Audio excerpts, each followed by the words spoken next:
आपके लिए तैयार कर रहे हैं लच्छा पकौड़ा। लच्छा पकौड़ा तैयार करने के लिए आपने 1 kg आलू लेने हैं, उसको इस तरह से ग्रेट कर लेना है। ये देखें, ग्रेट करने के बाद आपने इसको अच्छे तरीके से हाथों की मदद से निचोड़ लेना है ताकि इसमें जो पानी है वो अच्छे तरीके से निकल जाए। अब हम बताएंगे आपने इसको तैयार कैसे करना है। आपने इस तरह से आलू लेने हैं, इसमें आपने 1 टीस्पून नमक को शामिल कर देना है। 1 टीस्पून नमक आपने इसमें शामिल कर देना है। 1 टीस्पून आपने इसमें काली मिर्च को शामिल कर देना है। 1 अंडा आपने इसमें शामिल कर देना है। इस तरह से 1 अंडा आपने लेना है, उसको इसमें शामिल कर देना है। ये देखें, इस तरीके से आपने इसको शामिल करते जाना है, एक एक करके थोड़ा थोड़ा हाथ में लेना है और हाथों की मदद से आपने इसको शामिल करना है इसमें, इस तरीके से। ये देखें जुड़े हुए हैं, टूटने नहीं चाहिए। अगर आपको लग रहा है टूट रहे हैं तो आप इसमें और आटा शामिल कर दें और इसकी बाइंडिंग और अच्छी कर लें। अब हम इसको अच्छे तरीके से फ्राई करेंगे।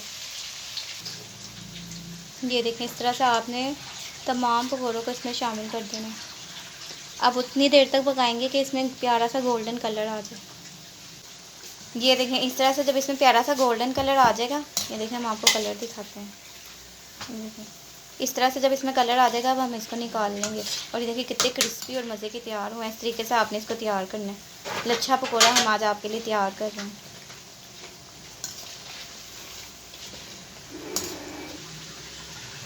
ये देखें, इस तरह से आपने लच्छा पकौड़ा की रेसिपी तैयार करनी है। ये देखें कितने क्रिस्पी बने हैं। ये देखें कितने क्रिस्पी और मज़े के बने हैं। इस तरीके से ये तैयार होंगे, बहुत मज़े के और टेस्टी तैयार होते हैं।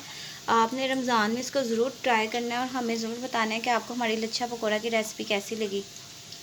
आप इसको केचप के साथ सर्व करें, मायो के साथ सर्व करें या किसी भी चटनी के साथ इसको सर्व करें, मज़े के और क्रिस्पी तैयार होते हैं। आप इसको ज़रूर घर में ट्राई करिएगा और मैं ज़रूर बताइएगा कि आपको हमारी लच्छा पकौड़ा की रेसिपी कैसी लगी। नेक्स्ट टाइम हम और मज़ीद मज़ेदार रेसिपीज़ लेकर हाज़िर होंगे। तब तक के लिए टेक केयर, अल्लाह हाफिज़।